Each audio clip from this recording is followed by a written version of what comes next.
وہ دن ہوگا جس کے بارے میں اللہ قرآن میں ارشاد فرماتا ہے، سورہ یاسین کی آیت ہے، تقریباً میرے خیال میں آیت نمبر 65 ہے۔ اللہ ارشاد فرماتا ہے الیوم نختم علی افواہہم وتکلمنا ایدیہم وتشہد ارجلہم بما کانوا یکسبون۔ اللہ ارشاد فرماتا ہے الیوم نختم، اس دن ہم ان کے منہ پر مہر لگا دیں گے، وتکلمنا، اور ہم سے باتیں کریں گے کون؟ ایدیہم، ان کے ہاتھ، وتشہد ارجلہم، اور گواہی دیں گے ان کے پیر، بما کانوا یکسبون، وہ جو دنیا میں کرتوت کرتے ہیں۔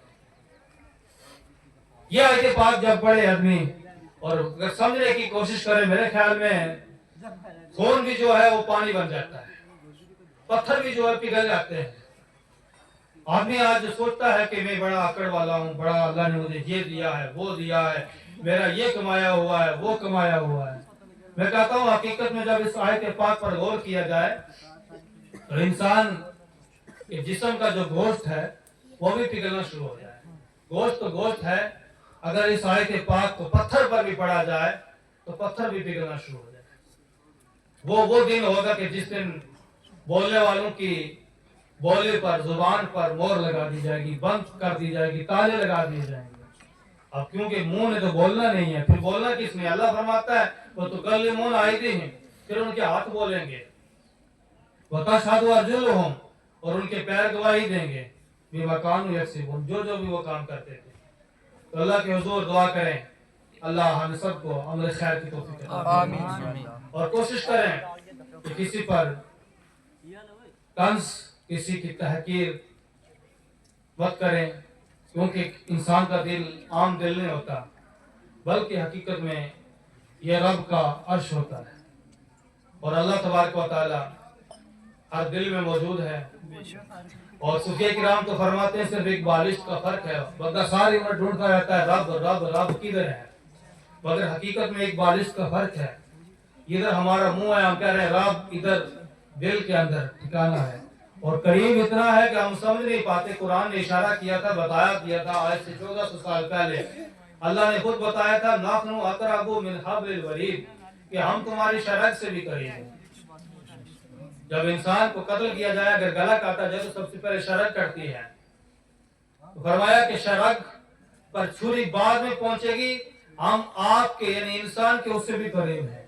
اور جس نبی کا ہم امتی ہیں وہ نبی بھی کوئی عام نبی نہیں ہے، اللہ خود ان کے بارے میں ارشاد فرماتا ہے النبی اولی بالمؤمنین من انفسہم، کہ نبی مومنین کی جانوں سے بھی قریب ہے۔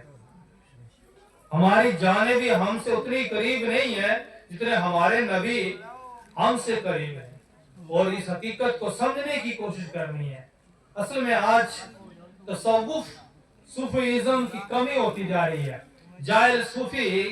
جاہل لوگ صوفیوں کا لبادہ اوڑھ کر گدی نشین ہو رہے ہیں، جس کی وجہ سے حقیقت کی تعلیم جو ہے وہ کم ہوتی جا رہی ہے، اور ہم سب لوگ صرف اور صرف جہالت کی تقلید کرتے ہوئے یہ سوچ رہے ہیں کہ ہم یہ ہو گیا وہ ہو گیا۔ تو آج کے دور میں اگر اصل میں صوفیزم کو سمجھنا ہے تو پہلے قرآن حدیث کو پڑھنا ہوگا، کیونکہ جب جاہل صوفی گدی نشین ہو جائیں گے تو پھر آپ کو اور مجھے حقیقت اور تصوف کسی نے نہیں سمجھانا، پھر صرف نذرانے وصول کرنے کی بات ہوگی۔ تو کوشش کریں کہ وہ رب جو ہمارے شرک سے بھی قریب ہے اس کو ہمیشہ اپنے تصور میں رکھیں۔ سانس بھی لیں تو دل میں یہ سوچیں کہ اللہ اللہ نہیں کر رہا ہے، اور نبی، جس نبی کا ہم کلمہ پڑھتے ہیں، قرآن فرماتا ہے النبی اولی بالمؤمنین من انفسہم، کہ وہ نبی تمہاری جانوں سے بھی قریب ہے۔ بس دل میں اللہ اور اس کے رسول کی یاد، یہی اصل میں صوفیزم ہے، یہی تصوف ہے، اور اس کو دل میں جگہ دینے کی ضرورت ہے۔ اور جب تک دل میں اس کو جگہ نہ دی جائے تو میرے خیال میں سارا کچھ بیکار اور بے لذت اور بے مزہ ہو جاتا ہے۔ پھر ایک عام بندے کی زندگی میں اور ایک مومن کی زندگی میں کوئی فرق نہیں پتہ رہتا۔ پھر وہی ہمارا، اور ہم یہ جملہ بڑے زور سے کہتے ہیں کہ مصروفیات اس قدر بڑھ گئی ہیں، یہ جملہ سب کے لیے ہے، مصروفیات اس قدر بڑھ گئی ہیں کہ زندگی مختصر معلوم ہوتی ہے۔ اور یہ صرف میرے ساتھ نہیں ہے، تقریباً دنیا میں ہر بندے کے ساتھ یہی ہو رہا ہے کہ اس کی مصروفیات اس قدر زیادہ ہو گئی ہیں کہ وہ 50 سال 60 سال کی زندگی کو بھی اپنے لیے کچھ نہیں سمجھتا، کیونکہ اس کی مطلب صبح سے شام تک، شام سے صبح تک شیڈیول اتنا بیزی ہے اس کا، اس کے دن رات اتنے مصروف ہیں کہ وہ زندگی کو زندگی سمجھ نہیں سکتا، اسے یہ ساری زندگی بالکل مختصر لگ رہی ہے۔ اور مختصر لگنے کی اصل وجہ ہماری بے جا مصروفیات ہیں۔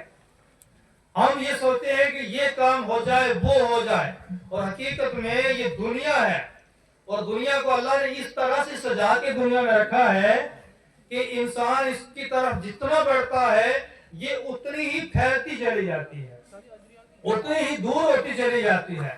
انسان سوچتا ہے یہاں سے پکڑ لو، یہاں سے پکڑ لو، مگر یہ دنیا اس سے اتنا ہی دور بھاگتی چلی جا رہی ہے۔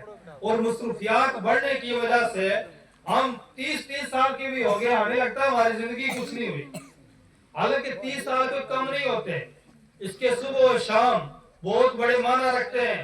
اگر حقیقت کے حساب سے زندگی کو جیا جائے تو حقیقت تب ہی زندگی کی سمجھ لگ سکتی ہے جب ہمارے دل میں اللہ اور اس کے رسول کی یاد ہوگی، پھر پتہ لگے گا یار میرا صبح، میرا شام، میرا دن، میری رات جو ہے وہ اللہ کی یاد میں گزر رہی ہے اور کارآمد بن رہی ہے۔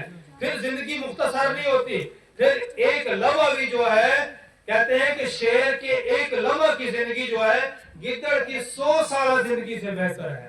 اور حقیقت میں اس شیر اور گدڑ سے مراد وہ جنگل کا شیر اور گدڑ نہیں ہے، حقیقت میں اس شیر سے مراد بندہ مومن ہے، اور گدڑ سے مراد بندہ منافق، فاسق اور فاجر اور کافر ہے، کہ کافر 100 سال بھی اگر جیے تو بیکار ہے، اور مومن اگر ایک لمحہ بھی دل میں اللہ کو جگہ دے کر، اللہ کے رسول کی محبت دل میں بسا کر ایک لمحہ بھی جی جائے تو ساری زندگی کے اس کے گناہ مٹا دیتی ہے۔ اور حدیث پاک ہے التائب من الذنب کما من لا ذنب له، کہ بندہ جب گناہوں سے توبہ کر لیتا ہے تو وہ پھر ایسے ہی ہو جاتا ہے جیسے اس نے کوئی گناہ کیا ہی نہ ہو۔ تو آئیے میرے ساتھ مل کر ہم سب توبہ کرتے ہیں، اور ایسی توبہ کریں کہ اللہ ہمیں پھر اس توبہ کے بعد کسی گناہ کی طرف مائل نہ کرے۔ سارے میرے ساتھ مل کر پڑھیں استغفر اللہ استغفر ربی من کل ذنب واتوب الیہ، اور کلمہ طیبہ پڑھیں لا الہ الا اللہ محمد رسول اللہ صلی اللہ تعالی علیہ وسلم۔ اللہ کے حضور دعا ہے اللہ تبارک و تعالی دوران بیان جو اچھی باتیں کی ہیں اللہ تبارک و تعالی انہیں قبول فرمائے اور اس پر ہم سب کو عمل کرنے کی توفیق عطا فرمائے۔ کہیں اگر کوئی غلطی یا گستاخی بے ادبی ہو تو اللہ تبارک و تعالی اپنے فضل و کرم سے، اپنے نبی کے توسل سے معاف فرمائے۔ اللہ تبارک و تعالی ہم سب کی تمام سابقہ گناہوں کو، خطاؤں کو معاف فرما۔ اللہ ہم سب کی تمام سابقہ چھوٹی بڑی نیکیوں کو قبول فرما کر ہمارے لیے ذریعہ نجات بنا۔ استغفر اللہ تعالی ربی من کل ذنب واتوب الیہ، اسأل علیہ توبہ وما علینا الا البلاغ۔ السلام علیکم ورحمۃ اللہ۔